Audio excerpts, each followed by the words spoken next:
स्वागत गौतम बुद्ध, विश्व रत्न बाबा साहब डॉक्टर भीमराव अम्बेडकर।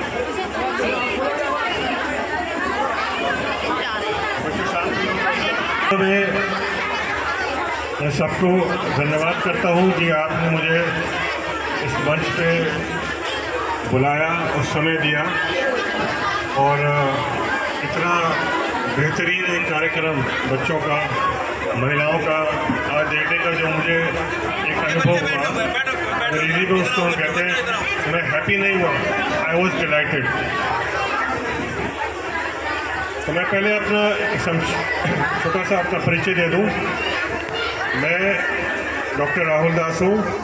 मैंने MBBS इस एम्स से किया था दिल्ली वाली के, और उस समय जो एम्स में 7 सीटें होती थी और उस टाइम नीट के इम्तहान नहीं होता था। हमारे हर कॉलेज का अलग अलग एंट्रेंस एग्जाम होता था और उस परीक्षा को कंपटीशन करके सारे भारत में से हम लोग सिलेक्ट होके आए थे। आज यहाँ मैं देख रहा हूँ पिताजी भगवान दास जी डॉक्टर अम्बेडकर से स्वयं मिले थे जब डॉक्टर अम्बेडकर शिमला में आते थे। हमारा घर शिमला में कंटोनमेंट एरिया में हुआ था, उसी प्रकार जिस प्रकार बाबा साहब का भी जन्म महू में कंटोनमेंट में हुआ था। तो हमारा सौभाग्य आप समझ लीजिए कि हम, क्योंकि हम कंटोनमेंट में रहते थे, हम छुआछूत से बच गए, और छुआछूत से हम बच गए, इसलिए इस परिवार में विकास हुआ। मेरे पिताजी 16 साल की उम्र में उनसे मिले। 16 साल का, अब देख लीजिए कि बच्चा कितना बड़ा होता है, यहाँ पे इतने सारे बच्चे हैं। बाबा साहब वायसरॉय के घर में आके ठहरते थे अंग्रेज़ों के साथ, क्योंकि अंग्रेज़ों के वक्त में दिल्ली से जितने भी ऑफिस थे सरकारी अंग्रेज़ों के, वो शिमला जाया करते थे, क्योंकि उनको यहाँ पे बहुत गर्मी लगती थी। और ये गर्मी आज से नहीं है, ये अगर आप देखें तो अकबर के समय में भी उनकी जो पुस्तकें हैं, दिल्ली के एक्सट्रीम, यानी कि जो क्लाइमेट है, यहाँ बारिश भी बहुत होती है, गर्मी भी बहुत पड़ती है और ठंड भी बहुत पड़ती है। तो बाबा साहब से जब वो मिलने गए, तो एक 16 साल का लड़का जब एक इतने बड़े आदमी के पास जाएगा, उनको सुबह से लेके शाम तक बैठा रखा। शाम के टाइम के उनका जो सेक्रेटरी थे बाबा साहब का, उन्होंने जाकर उनसे कहा बाबा साहब से कि एक लड़का आया हुआ है, सुबह से बैठा हुआ है आपके लिए। 6.5 घंटे हुए थे उनके। तो बाबा साहब ने पहले तो अपने सेक्रेटरी को डांटा, why did you keep him waiting there. तो अंग्रेजी बोलते थे, अंग्रेजों का समझ। फिर उन्होंने बोला okay you call him in. तो मेरे पिताजी अंदर गए, 16 साल के थे, बिल्कुल जैसे आप मुझसे बच्चे हैं। उन्होंने बाबा साहब ने उनसे पूछा व्हाट डू यू वांट, क्योंकि जो भी बाबा साहब के पास जाता था वो कुछ मांगने के जाता था, लेकिन उन्होंने उनसे कुछ नहीं मांगा। उनसे कहा मैं बस आपका एक फ़ैन हूँ, जैसे समझते हैं फ़ैन, और मैं आपसे मिलना चाहता हूँ। तो उनकी बात हुई, अंग्रेज़ी की बात हुई। उन्होंने पूछा अंग्रेज़ी कहाँ से सीखी। मेरे फादर अंग्रेज़ी में बोलते थे, क्योंकि हमारा जो इलाका था उस इलाके में अंग्रेज़ लोगों को मकान नहीं मिलते थे, और मेरे दादा के वहाँ 2-3 मकान थे, और हमारे वो किराएदार अंग्रेज़ के होते थे। अंग्रेज़ हमारे किराएदार इसलिए होते थे कि अंग्रेज़ों को हिंदू रखते नहीं थे, क्योंकि वो बीफ खाते थे, वो सुअर खाते थे हमारी तरह, और हर तरह का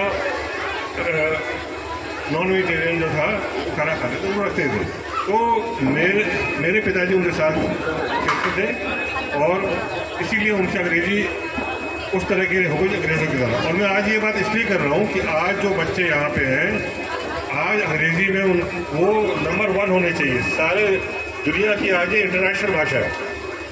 जितना मर्जी ये लोग कर रहे हैं प्रचार, हम यूपी में हैं, यहाँ बहुत प्रचार होता है, हर स्टेट में अपनी भाषा में काम, ये एक गुमराह करने का एक साजिश है। सारी दुनिया में आप जाइए, और कोर्टों का भी काम, जितना भी सुप्रीम कोर्ट, हाई कोर्ट होता है, ये सारा अभी तक तो अंग्रेजी में होता है। तो अंग्रेज़ी को बहुत महत्व दें, और उसके साथ साथ जो और चीज़ें, कंप्यूटर है, कोडिंग है, इस पर आप लोगों को आना सीखना चाहिए बिल्कुल, क्योंकि आगे आगे जो आपको नौकरियां मिलेंगी उसी आधार पर मिलेंगी अगर आपको चैट जीपीटी आता हो, कंप्यूटर आता हो, ये सब आता हो। अब देखिए बाबा साहब महू में उनका जन्म हुआ और महू से लेके निकल के देखिए सारे विश्व में उनका आज नाम है। और आज जो सबसे लेटेस्ट न्यूज़ है कि चीन में भी उनकी मूर्ति का स्थापना होने वाली है। उसके अलावा शायद ही कोई और इतना बड़ा आदमी होगा इस देश का जिसकी मूर्तियाँ जापान में लगी हैं, इंग्लैंड में लगी हैं, कोलंबिया यूनिवर्सिटी में लगी है, कनाडा में लगी है। ऐसा कोई इंसान यहाँ पे नहीं है इतना बड़ा एक लीडर। और आज उनका जो महिमा है, जैसे जैसे इस समय बीतता जा रहा है उनकी महिमा बढ़ती जाएगी। और जैसे मैं देख रहा हूँ जितने बच्चे यहाँ पे जिस तरह के कार्यक्रम कर रहे हैं, ये एक मास मूवमेंट बहुत अच्छी बन रही है। जिस तरीके से हिंदुओं ने अपने मन गढ़ंत इन कहानियों को रामलीलाओं के माध्यम से इतना पहुँचा दिया, तो अब हमारे बच्चे भी इतना करेंगे काम, तो मेरे ख्याल में ये संदेश दूर दूर तक जाएगा। और हमारे जो मीडिया वाले लोग हैं वो इसमें बहुत अच्छी रूपरेखा कर रहे हैं।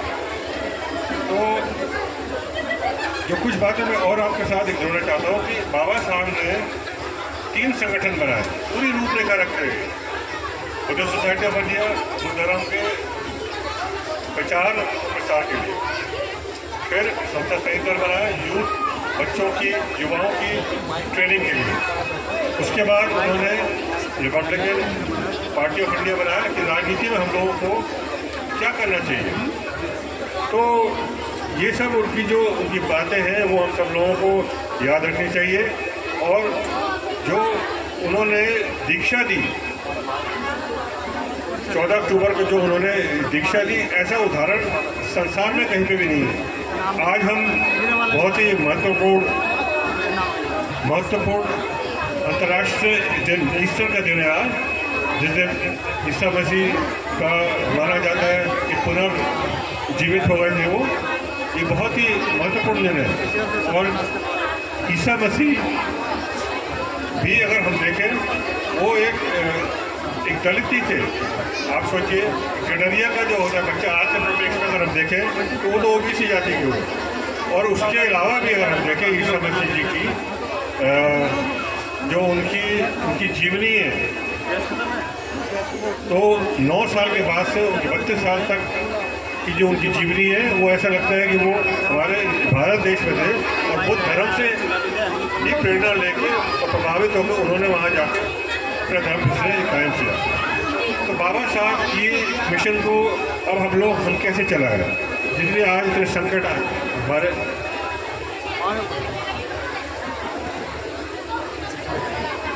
बाबा साहब ने, आज हम उनके संविधान की बहुत बातें करते हैं, उसमें कोई दो राय नहीं है, लेकिन बाबा साहब ने अपने मृत्यु से पहले आगरा के भाषण में उन्होंने ये खुद कहा था कि अगर मैं नहीं होता तो भी कोई ना कोई इस देश का संविधान बनाया। उन्होंने बोला, लेकिन जो वो स्वयं कहते थे कि उनका जो सबसे महत्वपूर्ण कार्य क्या था, उन्होंने कहा था मैंने इस देश में जहाँ पे नैतिक समस्या है उस देश में उसको पुतमय करने के लिए उन्होंने धर्मांतर किया और इसी यहाँ के जातिवाद का अंत करने के लिए उन्होंने एक प्रबुद्ध भारत की एक सोच रखी और रचना भी करी उन्होंने। तो ये जो धर्मांतर किया उन्होंने 5.5 लाख लोगों को दीक्षा भूमि में नागपुर में किया और उसी हफ्ते में चंद्रपुर और साथ के इलाकों में भी ऐसा धर्मांतर हुआ जो पूरा जोड़ा जाए तो करीब 10 लाख लोगों का हुआ। ऐसा धर्मांतर इस पृथ्वी पर कहीं नहीं हुआ। अगर हम देखें ईसा मसीह ने जब अपना धर्मांतर किया तो 80 मछुआरे जो थे वही हुए थे, उससे जुड़े थे। और रसूल अल्लाह का अगर हम देखें जब उन्होंने धर्मांतर किया तो पहला जो उनका शिष्य बना वो उनकी पत्नी थी, उसके बाद उनके रिश्तेदार थे वो थे। मार्टिन लूथर जो किंग थे उनका जो धर्मांतर था वो भी इतना बड़ा नहीं था। तो देखिए आज जो हम उनकी पूजा जो हो रही है यहाँ पे, उस पूजा तो होए अच्छी बात है उनकी याद करें, लेकिन उनका जो मिशन है उसको हम चलाएं। वो कैसे हम चलाएं? देखिए बाबा साहब ने बहुत पूजा पाठ की एक छोटी सी पुस्तक लिखी है और कुछ लोगों ने उसको नहीं देखी तो उसे देखनी चाहिए उनकी। और इस बात पे मेरे फादर की भी उनसे बात हुई थी। हम लोग हिमाचल के हैं, तो जब बाबा साहब ये कह रहे थे कि हम लोग बुद्ध धर्म में जाएंगे, तो मेरे फादर ने उनको रोका। उन्होंने कहा बाबा साहब आप कह रहे हैं कि बुद्ध धर्म में हम जाएंगे? अरे हम लोग वहाँ शिमला में रहते थे और जो तिब्बती मोनेस्ट्रीज थे वो भी छुआछूत का पालन करते थे, जबकि वो लोग बहुत थे। तो जब मेरे पिताजी ने ये टिप्पणी करी तो बाबा साहब 1 मिनट के लिए शांत हो गए बिल्कुल, और वो फिर कहते कि भगवान दास जी अब आगे से ऐसा नहीं होगा। तो बाबा साहब का ऐसा था विजन, आप समझ लीजिए कि उन्होंने हमें हर चीज़ की रूपरेखा दी थी। लेकिन बहुत बड़ी एक विडम्बना है और हम लोगों का एक फेलियर है, आप समझिए कि 75 साल मिले थे हमें, हमने उनकी हर जो संस्था बनाई हुई थी उसको हमने बहुत निचले स्तर में हमने किया।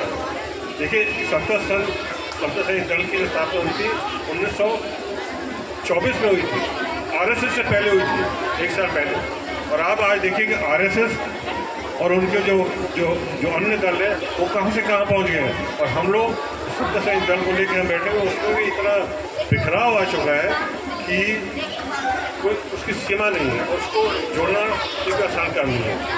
और देखिए अब हम लोगों को इस समय में क्या करना चाहिए, हमें हर हफ्ते में 1 दिन बुद्ध विहारों में जाना चाहिए और हमें अपना सत्संग छोटा करना चाहिए और टाइम पे करना चाहिए, अनुशासन से। जैसे एक चर्च में मीटिंग होती है, अगर उनकी मीटिंग का टाइम 7 बजे तो 7 बजे शुरू हो और 1 घंटे में ख़त्म हो जाए। और उसमें हम ट्यूशन परिशील करें और हम हर बच्चे को अपने याद दिलाएं, उसको याद होना चाहिए, उसका टेस्ट लिया कि भगवान बुद्ध की 4 आर्य सत्य क्या थे, उनका पंचशील क्या था, उनका अष्टम मार्ग क्या था। अगर हमें ये याद है, और पारमिता क्या थी, तो पारमिता बहुत इंपॉर्टेंट इसलिए है कि पारमिता में दान की बात है। 10 जो पारमिता है वो याद होनी चाहिए हमें। और पहली पारमिता जो है हमारी, कि अगर हम शील पर ना चलें तो हम लोग लज्जित महसूस करें। और दूसरी पारमिता क्या है कि दान की। देखिए बाबा साहब ने बोला अपना 20वां हिस्सा दान दीजिए, जबकि इस्लाम में और सिख धर्म में वो कहते हैं 1 10वां हिस्सा दान दे। और मैंने बहुत लोगों को देखा है, ईसाइयों को 1 10वां हिस्सा अपनी सैलरी का देते हैं। और हम लोग उनमें से हैं जिन्होंने व्यवहारिक तौर पे काम किया। मेरी सिर्फ 3 बेटी है और चौथी बेटी मैंने अडॉप्ट कर लिया, वो यहीं आपके पास में ड्रॉ कर रही है कंकुश कॉलेज में, और टॉप करती हो। तो देखिए हम लोग जय भीम जो हमारे अमित शाह जी होते हैं वो ठीक कह रहे हैं। तो पहले वो शब्द उन्होंने बाबा साहब आप दान कहाँ कर रहे हैं, एक बच्चे को अडॉप्ट करिए, हो सकता है उसकी फीस देने पैसे ना हो, उसको स्कूल जाने के साधन ना हो और वैन में ना जा पाता हो, या तो उसके साथ उसकी इश्यूज को टेकअप करिए आप, अगर इसको आप ही चलना है। और ये वीकली मीटिंग बहुत महत्वपूर्ण है। अगर ईसाई लोग संडे को जा सकते हैं और मुस्लिम लोग शुक्रवार को जा सकते हैं और लोग अन्य दिन जा सकते हैं, हफ्ते में 1 दिन, हमें भी हफ्ते में 1 दिन मिल रहा है। अगर हम कोई उपलब्धि चाहते हैं और बच्चों को जो आपने ये किया, ये बहुत अच्छा काम कर रहे हैं जो आप अभी कर रहे हैं, लेकिन हमें इसको बुद्धमय भारत बनाने के लिए थोड़ा और संघर्ष करना पड़ेगा और समय देना पड़ेगा। और सप्तः सैनिक दल की तरह अपनी बच्चों की मीटिंग 6 बजे सुबह करिए, वेबिनार आप 6 बजे सुबह करिए। अगर आरएसएस के लोग जो षड्यंत्र करने के लिए उठ सकते हैं सुबह, तो हम लोग क्या अपने बाबा साहब के मिशन के बारे में याद करने के लिए सुबह नहीं उठ सकते? तो मैं और बातें ना कहेंगे। बहुत बहुत आप लोगों का धन्यवाद और मैं आभार प्रकट करता हूँ कि आप लोग यहाँ पे आए। और जो मैंने आपसे कही थी बात, तो मैं एक महिलाओं को इन्फॉर्मेशन का गिफ्ट देना चाहता हूँ। एक कैंसर का वैक्सीन आया हो HPV,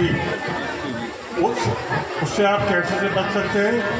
8 साल की जो है लड़की, 8 साल से 15 साल की लड़की को 2 टीके लगते हैं और 15 साल से लेके जो 45 साल की महिला है उसको 3 टीके लगते हैं। ये सरकार में आती नहीं है।